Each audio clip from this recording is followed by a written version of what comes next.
Hola, ¿qué tal? Mi nombre es Diego Elguitemoc Barrios Martínez y voy a exponer sobre la detección de partículas con una cámara de niebla casera. C.T.R. Wilson estudió por primera vez el funcionamiento de las cámaras de niebla como parte de sus trabajos sobre núcleos de condensación y la formación de nubes. El principio subyacente al funcionamiento de dicho instrumento es la saturación de sustancias gaseosas. El gas en cuestión contiene más vapor del que puede mantener en un equilibrio estable, por lo que la acción de cualquier perturbación provocará la condensación del material. En particular, el paso de radiación ionizante en forma de partículas altamente energéticas crea un camino de iones que bajo circunstancias de sobresaturación actúan como núcleos de condensación, es decir, partículas que facilitan la condensación en un material. El trazo de gotas formado en el gas permite una fácil identificación de la trayectoria de las partículas ionizantes, conduciendo a un sencillo estudio de sus propiedades. El aparato original de Wilson consiste en una cámara sellada llena de aire saturado con vapor de agua. Con la ayuda de un diafragma se genera una expansión adiabática, de tal forma que el aire contenido se enfría provocando el paso del sistema a un estado metaestable, altamente susceptible a la formación de gotas ante el paso de radiación ionizante. Este instrumento no es del todo eficiente, ya que no se puede mantener el estado de saturación metaestable por lapsos prolongados. Dicho inconveniente fue solucionado por Alexander Langsdorff en 1936 al crear un diseño sustancialmente diferente. Dentro de una cámara sellada llena de aire sobresaturado con alcohol, se genera un gradiente de temperatura entre dos caras contrarias, preferentemente la superior e inferior, de tal forma que la gravedad facilite la condensación del vapor del alcohol. De esta forma se creará el estado metaestable generado en la cámara de Wilson sobre la superficie de menor temperatura.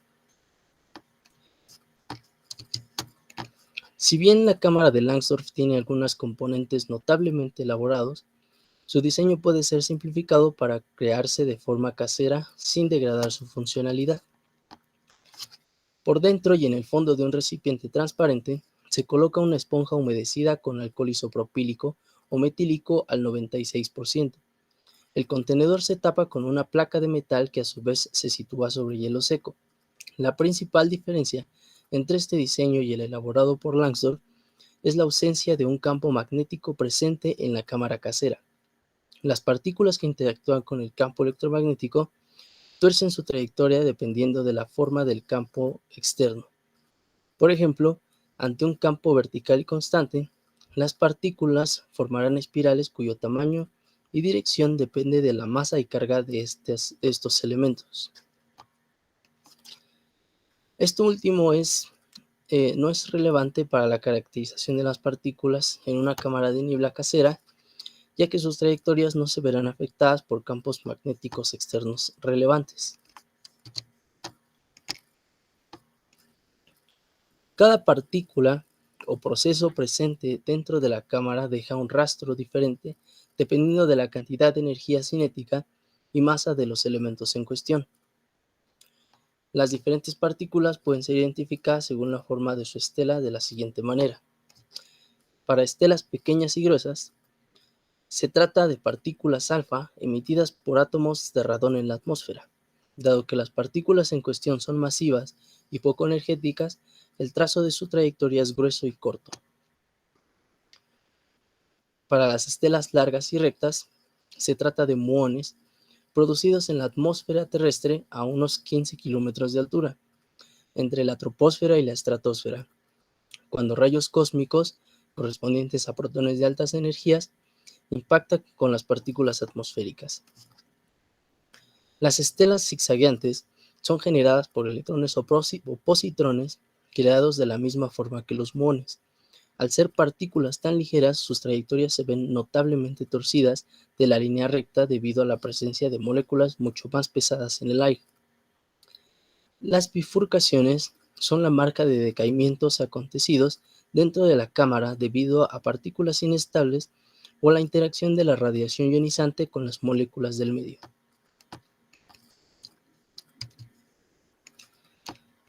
Los objetivos principales de esta práctica son la medición de la densidad espacial y temporal correspondiente al paso de algunas partículas ya mencionadas o a la ocurrencia de un decaimiento radioactivo dentro de la cámara de niebla. Pasamos al montaje experimental. Utilizaremos un plato de plástico sobre el que colocaremos todos los elementos del sistema. Ocuparemos alcohol isopropílico o en su defecto metílico al 96%. En mi caso utilizo alcohol isopropílico de la marca Perfect Choice. Ocuparemos un recipiente de plástico transparente sobre el que deberemos colocar una tela. En este caso la he adherido a su superficie con unos alambres. He cubierto los huecos con un poco de plastilina para evitar las fugas. Con un poco de papel aluminio haremos una tapa para el recipiente de plástico. Por seguridad, ocuparemos un par de guantes de carnaza o en su defecto un par de guantes de electricista. Finalmente, ocuparemos un poco de hielo seco. Con 1 kilogramo será suficiente. Con la ayuda de una tapa de refresco, humedeceremos la tela con alcohol isopropílico. Con 2 tapas bastará.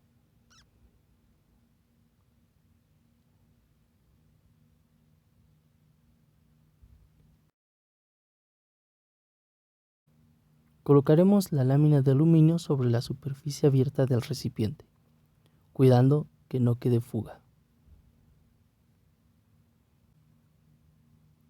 Con la ayuda de los guantes de carnaza colocaremos un poco de hielo seco sobre el plato, lo suficiente como para que quede completamente cubierta la superficie de la lámina de aluminio.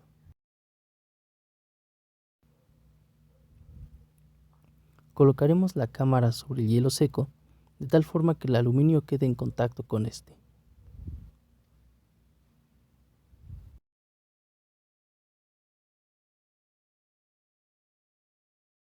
Ahora solamente queda esperar a que el vapor del alcohol comience a condensarse en la parte inferior del recipiente. Bastará con unos 20 o 25 minutos. Para acelerar el proceso se puede colocar en la parte superior de la cámara una toalla con agua hirviendo. Respecto a los resultados, después de múltiples pruebas y modificaciones a la cámara de niebla, no se logró generar la neblina de alcohol en la parte inferior del recipiente. El vapor se condensó en gotas sobre las paredes del mismo y la lámina de aluminio. Al principio la cámara tenía fugas en la parte de las perforaciones por las cuales se sostuvo la tela. Dichos huecos generaron una pérdida considerable del vapor de alcohol, lo cual se reveló al momento de cubrir las fugas, ya que la cantidad de gotas producidas dentro del recipiente se incrementó al solucionar este problema.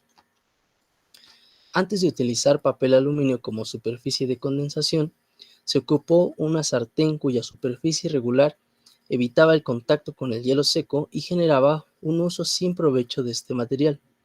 La lámina de aluminio resultó más eficaz en este aspecto, ya que se pudo poner en contacto con el hielo seco en su totalidad, además de que la cantidad de hielo requerida para esta configuración fue considerablemente menor, y este material se pudo aprovechar aún más. En algunas pruebas se utilizó una toalla mojada con agua hirviendo, de tal forma que la diferencia de temperatura entre la lámina de aluminio y la parte superior de la cámara fuera aún mayor. Sin embargo, esta configuración del sistema no resultó ser más eficiente para la condensación del vapor, solamente aceleró los resultados obtenidos sin dicho elemento. Finalmente, el principal problema identificado en el montaje del sistema, después de las pruebas realizadas, resultó ser la calidad del alcohol isopropílico, ya que el utilizado se encontraba diluido en agua con conservadores y fragancias cuyas cantidades y naturaleza no son especificadas por el proveedor. Aún teniendo un buen montaje y diseño experimental, es esencial que el alcohol utilizado sea isopropílico o, en su defecto, alcohol metílico al 96%. Como conclusiones, si bien el diseño y la elaboración de esta cámara de niebla casera resultan ser de poca dificultad, Es esencial cuidar que el sistema no presente fugas significativas y que el alcohol utilizado sea isopropílico o metílico al 96%, como es sugerido por otros autores. De otra forma, la parte más importante del detector de partículas, correspondiente a la condensación del vapor de alcohol, no se presentará y el instrumento resultará ser inútil para esta tarea. La adición de una toalla con agua hirviendo puede ser una gran ayuda para acelerar el proceso de condensación del vapor de alcohol, ya que 1.5 kilogramos de hielo seco llegan a durar entre 5 y 10 horas, dependiendo del uso dado. Es un recurso que no puede desperdiciarse y en la medida de lo posible debe ser aprovechado optimizando el tiempo necesario para montar el sistema. Se sugiere reducir lo más posible la luz ambiental dentro del cuarto en que se esté trabajando y utilizar una lámpara para iluminar la superficie sobre la que se genera la condensación de vapor de alcohol, ya que así será más sencillo la detección de partículas. Eso sería todo de mi parte. Muchas gracias.